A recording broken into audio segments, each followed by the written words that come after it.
welcome to the second episode of Free Verse Revolution, the Swear to Me readings. Getting back to my hair here. It's trying to grow it long for the first time, I guess, and eventually I'm gonna have to always have it tied up.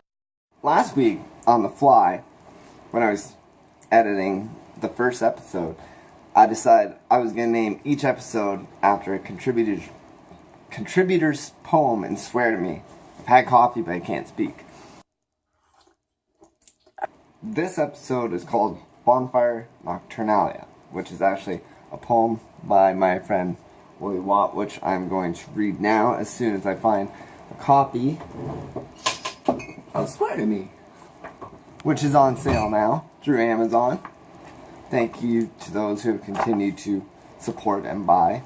I appreciate it. Willie, your copy's on its way. Bonfire, Nocturnalia, Linoleum. And she asked me whether archetypical beginnings undermine the rest of the poem, or whether their self-awareness prevents the poem from discovering something deeper, more authentic. And I said, it's an academic question. It doesn't matter. None of my poems are self-aware. And I'm on a Mobius strip, magic carpet, a syncopated wavelength, and you duct taped your brain to the linoleum and wondered at the way things become so ashen so quickly. I lit your cigarettes, even when you blew the smoke in my face. And the elevator is going down, down, down. And it's like those surreal childhood memories. The floor is lava that you remember when listening to an old song for the first time in a long time. And I've suffered through so many nightmares, bonfires of Nocturnalia, that the cracks in the linoleum allow the oversized insects into the breach. And because I've asked you to kill me, and because I've asked you to hate me, now might be a bad time to ask you to make me something other than what I am, baby. Save me from the drunken diatribes and swaying lines. Save me from the postmodern cynicism and high tides.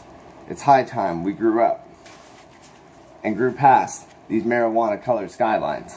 And your ghost is the only thing that eradicates the roaches nestling in my brain, that saturates my vanity and sanity in concurrent saline solutions, and draws blood from the lips of shame and memory, and feeds vampiric on its undergrowth, that wages war on agony and always emerges bloodstained but intact.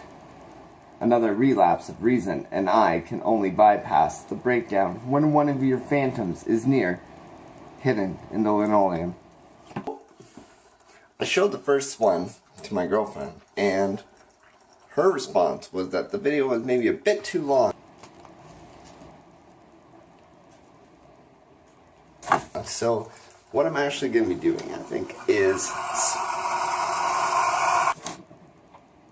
fucking amazing. One second.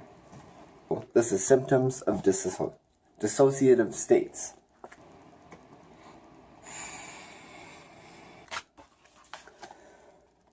Were those whispers not emotional safety scissors I'm still using to draw the life from blue veins? Man, I could hurt myself quite badly. Were the voices that make me madly fall for the idea of you not real, just symptoms of dissociative states? Romance would be DOA. Dead on arrival.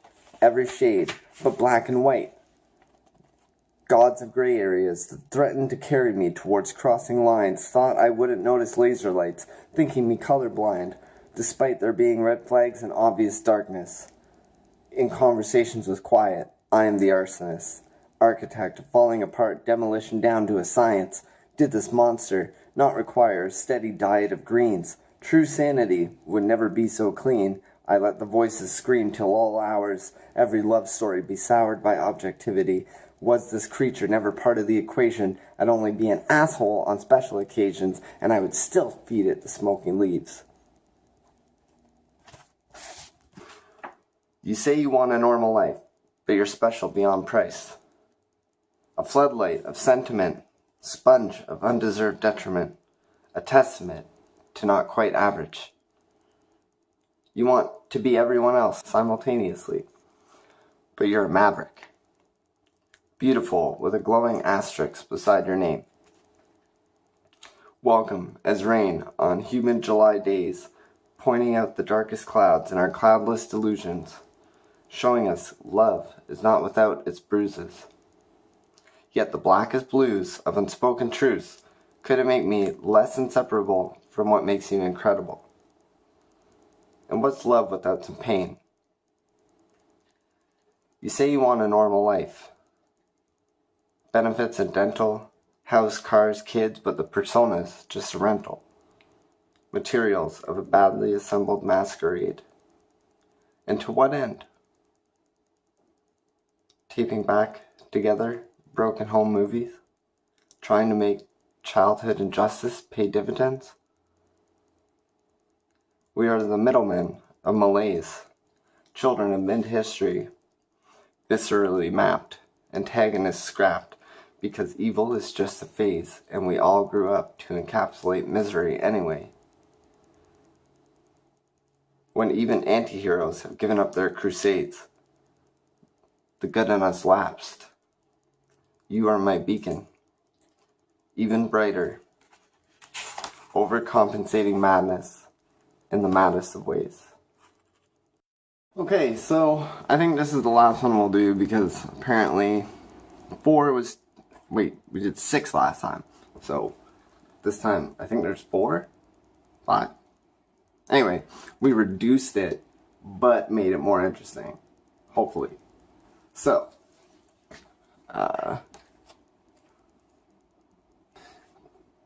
at street corners between time standing still and the years that seemed to pass at long last against our will, I looked at the clock and labeled time overkill. I was at once angry and euphoric, guilty as hell, while all the while remorseless, self-important yet sleepless enough to admit I'm humbled, having watched the life I once planned crumble, gullible enough to believe it would return to me. I've heard some see this world in calmer colors, in shades that could reconcile cynics with long-lost wonder. Yet rainbows feel bloodier than the most redundant grays. If this is the price of nurturing danger, entertaining dialects of a kaleidoscopic nature, I would have paid her in cash, not some abstract of worth, tried to ease the chaos of her palates. Neither waking up or dying in a panic attack dulls the malice of a mind in iambic hell. Shell shock stands under a metaphor sellsword spell. For whom my bells toll, I'll never tell. Until they sing out the answers, my friend, I do. For whom my bells toll, I'll never tell. Until they sing out the answers, my friend, I do wish you well. Thank you, Willie, for contributing that amazing poem. Thank you all for watching. We're going to be back next Tuesday with actually a very special episode. So we'll talk about that more next week. Thank you for watching. Have a great day.